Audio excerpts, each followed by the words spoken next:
Bonjour à toutes et à tous, c'est Stéphane pour la chaîne Foilier. Je vous remercie de me retrouver chez moi et donc chez vous.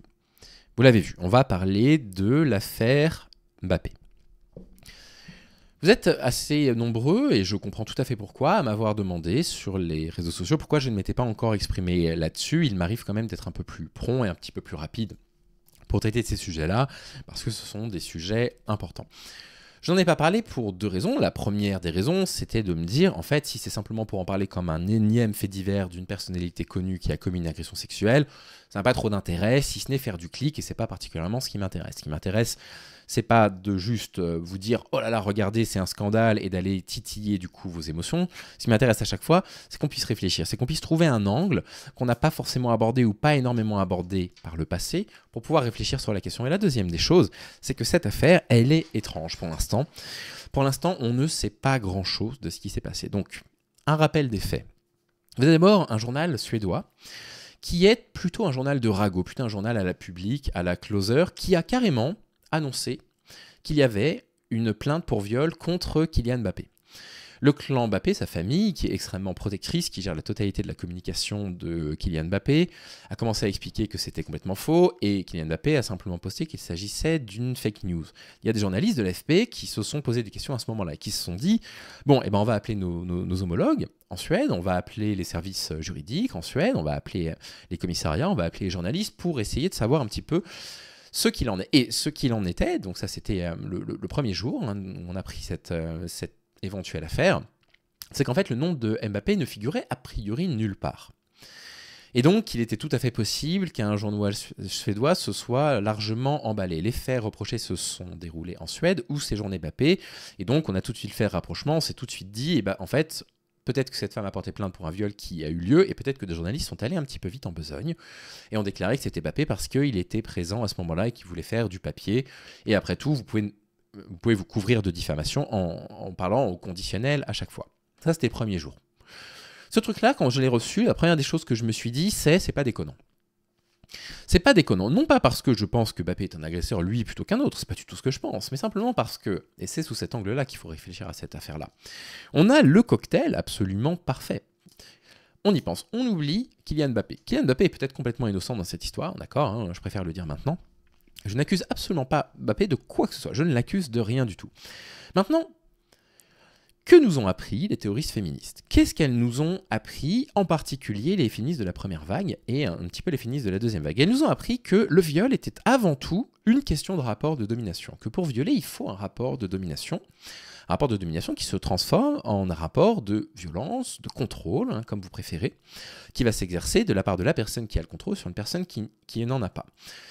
Sous cet angle-là, si on interprète le viol sous cet angle-là et qu'on refuse de l'interpréter sous l'angle individuel de « oh bah c'est des hommes qui ont des désirs, ils n'ont pas contrôlé leurs désirs », si on choisit de l'interpréter sous un angle systémique, ça nous permet de comprendre beaucoup de choses. Ça nous permet de comprendre, entre autres, pourquoi on estime qu'il y a autant d'enfants qui subissent de l'inceste dans leur vie. Parce que pour le coup, le rapport d'autorité, le rapport de pouvoir, le rapport de domination, appelez-le comme vous voulez, de l'adulte sur l'enfant, il est presque automatique. C'est quasiment automatique pour le coup. L'enfant apprend à respecter l'autorité. L'enfant apprend à respecter l'autorité parce qu'il respecte les parents. Pourquoi? Parce que quand les parents leur ont dit à plusieurs reprises « si jamais tu mets la main sur le feu, ça va te brûler », ils vont essayer, ils voient qu'il se brûle, et donc il accorde du crédit à la parole de l'adulte. L'adulte a une parole qui a de la valeur, qui n'est quasiment pas remise en question chez l'enfant. Cette remise en question va intervenir autour de l'adolescence. Est-ce que mes parents disent vrai? Est-ce que mes parents me mentent? Est-ce que mes parents sont faillibles? Etc. Et donc, est-ce que le monde adulte est faillible? Et finalement, l'adolescent va se construire, en général, en opposition, pas forcément toujours en opposition, mais en tout cas, va se créer une identité qui va dépendre du milieu dans lequel il évolue. Et on peut le comprendre exactement comme ça, quand on analyse les violences masculines contre les femmes.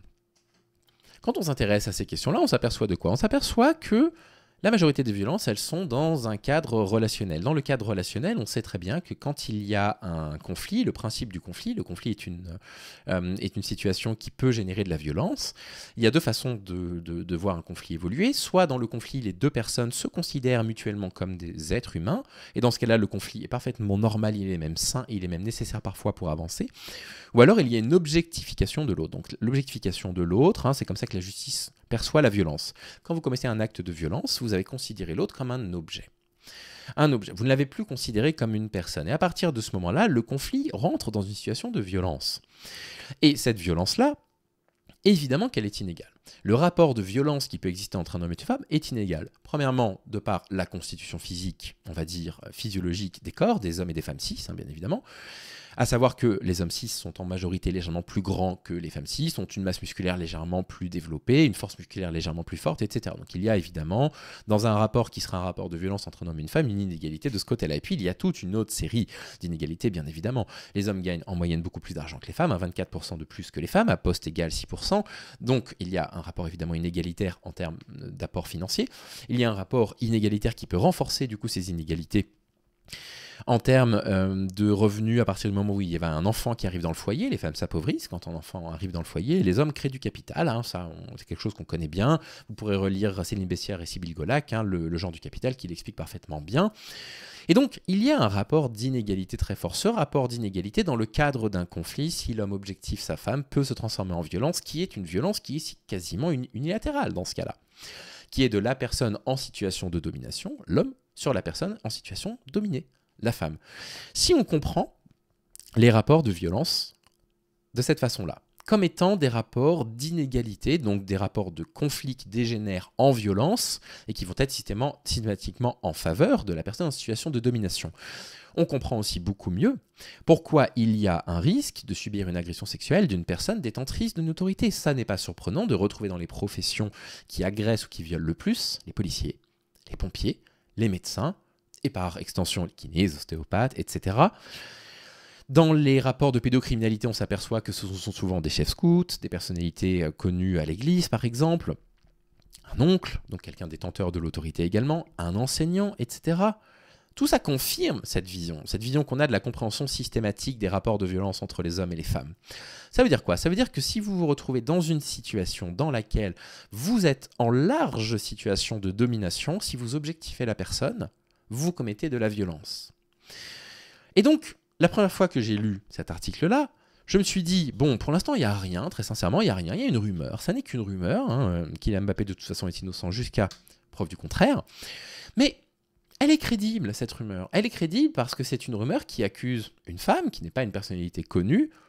C'est une rumeur, qui présente une femme qui n'est pas une personnalité connue, qui décrit des faits d'agression sexuelle par une personnalité détentrice d'une sacrée autorité. Une autorité parce que c'est une personne que tout le monde connaît dans le monde, qui a beaucoup d'argent, qui est dans une position sociale confortable. Et donc, quand on lit ce genre d'histoire, on ne peut pas être étonné. Et vous savez, j'avais toujours dit que la lutte contre le sexisme commence évidemment par soi-même. Un des trucs qui m'avait fait me dire, en fait, j'ai toujours rien compris, alors que ça faisait 1 an et demi que j'avais la chaîne, c'est quand j'ai été surpris d'apprendre ce qu'on a appris sur Léo Grasset. Et le fait d'avoir été surpris m'a fait me dire, mais tu n'as pas compris Stéphane, Léo Grasset est une personnalité publique, est une personnalité détentrice d'autorité, qui a la parole publique, qui gagne de l'argent, qui a une position sociale évidemment privilégiée, et donc dans un rapport conflictuel avec une femme qui virerait vers la violence, bien évidemment que la violence viendrait de lui. La violence viendrait de la personne dans la situation de domination, qui est dans la situation de domination. Et le fait d'avoir été surpris parce qu'il a une belle gueule, qu'il a l'air gentil, m'a rappelé qu'il fallait encore que je travaille sur mes biais sexistes. Donc, je m'étais pas dit Mbappé est coupable en lisant cette histoire. Évidemment, je me suis pas dit ça. Mais je me suis dit, ouais, c'est crédible. Pourquoi pas? S'il y a bien des personnes qui sont plus à risque que d'autres de commettre des agressions sexuelles, c'est les personnes qui sont dans une situation de domination. Et comprenez ce que je dis, je suis pas en train de dire que c'est les personnes riches et célèbres. Dans un couple, moi je suis dans un couple hétérosexuel, avec une femme qui a un enfant, qui gagne un petit peu moins d'argent que moi, je suis dans une situation de domination sociale par rapport à elle. Et donc si un jour on rentre dans une situation de conflit qui se transforme en relation de violence, ça n'arrivera pas, je vous rassure, mais si ça devait arriver, soyez certain que c'est pas elle qui sera violente à mon encontre. Parce que c'est pas comme ça que la violence s'exerce. La violence s'exerce du fort sur le faible, entre guillemets. Là, je l'ai vulgarisé, mais en sociologie, on va vraiment parler du dominant sur le dominé. Et donc voilà, ça m'a pas paru décollant. Le lendemain, c'est pas tout à fait la même chose qui s'est produit. Le lendemain, on apprend quoi? On apprend que la plainte n'est pas une rumeur. Il y a réellement une plainte qui a été déposée. Et on apprend qu'effectivement, Kylian Mbappé est visé par cette plainte. Donc qu'est-ce qui s'est passé? Des journalistes ont du coup contacté en disant là on aimerait que vous confirmiez ou que vous infirmiez la rumeur. Ils se sont adressés à qui? Ils se sont adressés aux services juridiques du pays. Et les services juridiques ont refusé de confirmer ou d'infirmer la rumeur. Donc, encore une fois, on était dans une sorte de flou. C'est aussi pour ça que j'en ai pas parlé les premiers jours, parce qu'on était vraiment dans un flou par rapport à ça. On se disait, mais qu'est-ce qui est en train de se passer? En fait, on a du mal à comprendre. Et puis ensuite, donc ça c'était hier, le 15 octobre, je tourne la vidéo le 16, vous allez la voir, je pense, le 16 ou le 17. Là, on découvre qu'effectivement, la justice suédoise, apparemment, considère qu'une victime, qu'une personne peut être modérément suspectable ou très suspectable, ou pas suspectable du tout bien évidemment. Très suspectable, ils sont à peu près sûrs que la personne a commis du coup le crime avant le jugement et donc ils vont mettre en place une série de choses, détention provisoire, etc. en attente d'un procès. Modérément suspectable, ils pensent que ça s'est éventuellement produit, ils n'ont pas encore d'éléments matériels suffisants pour engager ce type de démarche. Et là, c'est décisif, c'est-à-dire que là on se dit en fait il y a des éléments qui ont été portés auprès du commissariat en Suède, qui permettent aux personnes dans le commissariat de se dire « eh ben c'est plausible ». Et à partir du moment où on a cette information-là, c'est toujours très compliqué de manier des informations judiciaires, ça l'est encore plus quand elles viennent d'un autre pays. Moi, je vous invite à la plus grande prudence maintenant. Je vous invite à quoi? Je vous invite, ça va pas faire plaisir aux fans de Mbappé, j'adore Mbappé en tant que footballeur, je vous invite à soutenir la parole de la victime. Voilà. Ça ne veut pas dire qu'il faut dire qu'Kylian Mbappé est un violeur. Si vous dites ça, vous êtes dans la diffamation. D'accord? Il n'a pas été jugé pour ça. Mais ça veut dire que dans ce genre de situation, on a suffisamment d'éléments de penser qu'il y a effectivement une plainte contre. Notre rôle à nous, on va tout de suite toujours rappeler les propos d'Ernestine Renet et d'Édouard Durand dans leur ouvrage, je crois que c'est dans leur ouvrage La violence contre les mères, c'est de la violence contre l'enfant. Je ne sais plus exactement comment elle s'appelle, vous me corrigerez. Notre rôle à nous, c'est de recevoir dans ce cas-là le témoignage avec neutralité et avec bienveillance. C'est pas à nous de décider ce qui s'est passé, c'est pas à nous de dire qui est coupable, qui n'est pas coupable. En revanche, si on a de l'empathie à diriger, il faut diriger de l'empathie vers la plaignante, là, actuellement. Il est évident que si on tombe dans le cas d'une fausse déclaration, vous savez qu'elles sont rarissimes, 2 à 7% grand maximum des déclarations sont des fausses déclarations, que bien évidemment on reviendra sur nos propos et on dira, bon bah voilà, on est tombé dans le panneau, il faut soutenir Kylian Mbappé, mais c'est rarissime. La chose la plus prudente à faire, c'est de témoigner votre empathie envers la plaignante actuellement, et c'est très exactement ce que je fais, et tant qu'il n'y a pas de jugement, je ne veux, à titre personnel, plus entendre parler de Mbappé. Voilà. Je ne veux plus le voir en équipe de France, tant qu'il n'y a pas d'enquête pour déterminer ce qui s'est passé. Si vous voulez protéger les femmes, si on veut protéger les femmes, en fait, il ne faut pas faire les choses dans la demi-mesure quand ça touche des personnes qu'on a respectées ou qu'on a appréciées. Tant qu'on n'est pas sûr, tant qu'on n'en a pas la certitude, comment on fait pour les protéger? Eh bien, en fait, il faut retirer leur statut. C'est pour ça que si vous avez une de vos amies qui vous dit j'ai un ami qui m'a agressé sexuellement, la bonne façon d'agir évidemment c'est de soutenir votre ami et c'est d'isoler l'agresseur présumé. D'arrêter d'avoir des contacts avec lui. Plus vous allez isoler les agresseurs, plus ils vont se retrouver seuls, moins ils auront leur cercle de pouvoir. Et là c'est exactement ça qu'il faudrait faire avec Mbappé. Il ne faut plus l'idolâtrer. Là, tant qu'il n'y a pas une décision de justice, supposons que ce soit vrai, c'est toujours ça qu'il faut se dire, supposons que ce soit vrai. S'il n'y a aucune sanction en attendant, il va garder du coup la même influence, il va garder le même pouvoir, il va rester dans la même position de domination et on va mettre d'autres femmes en danger. Et supposons que ce soit faux, je suis désolé, je vous prie de m'excuser, de ne pas manquer d'empathie envers une personne qui a des centaines de millions d'euros sur son compte en banque et qui pourrait être éloignée des terrains de football pendant 6 mois, le temps d'une enquête. Voilà, et reprendre sa vie ensuite après. Pardonnez-moi de ne pas avoir beaucoup de chagrin à l'idée de cette hypothèse-là. C'est compliqué ce genre de situation, c'est compliqué parce que ce qui nous vient là comme information de Suède, ce sont des informations très parcimonieuses, ce sont des informations parfois un petit peu contradictoires. Et donc vous attendez de moi probablement que je me positionne de façon franche, je ne peux pas vous dire plus que ce que je vous ai dit dans cet épisode.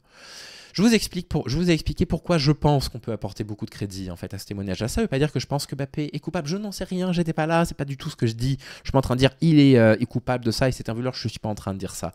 Simplement quand on se rappelle systématiquement dans le cas de ces faits divers-là, qui ne sont pas des faits divers, qui sont des faits sociaux, mais qui sont traités comme tels, quand on se rappelle de la façon dont la violence masculine s'exerce, on se dit prudence quand même. Prudence, s'il y a une version qu'il faut soutenir dans ces cas-là, c'est plutôt la version de la plaignante. Je ne peux pas vous dire plus, je ne peux pas être plus radical que ça. J'aurais été plus radical par le passé, je le suis moins aujourd'hui. Je ne peux pas vous dire plus que ça. Voilà mon avis sur le cas Mbappé, vous me l'avez demandé, vous l'avez. Je vous en faites ce que vous voulez désormais. Le mythe des femmes qui portent plainte pour gagner de l'argent, évidemment, ça, vous pouvez évidemment trouver quelques contre-exemples, c'est un mythe, ça n'existe pas. Les femmes ne s'amusent pas à inventer des agressions sexuelles. Les femmes collectivement ne s'amusent pas à inventer des agressions sexuelles pour de l'argent. Donc voilà, ne tombez pas dans cet écueil, s'il vous plaît. D'autant plus eu égard à toutes les femmes qui ont subi des violences d'acteurs et de réalisateurs connus qui, en lisant ce type de propos sur les réseaux sociaux, vont se les reprendre dans la tronche pour elles parce qu'elles vont se dire bah, c'est exactement ce qu'on m'a dit à moi et c'est douloureux, ne tombez pas dans ces écueils-là, s'il vous plaît. Voilà, je peux pas vous dire plus que ça. Prenez soin de vous, bonne journée et je vous dis à très vite. Salut les amis.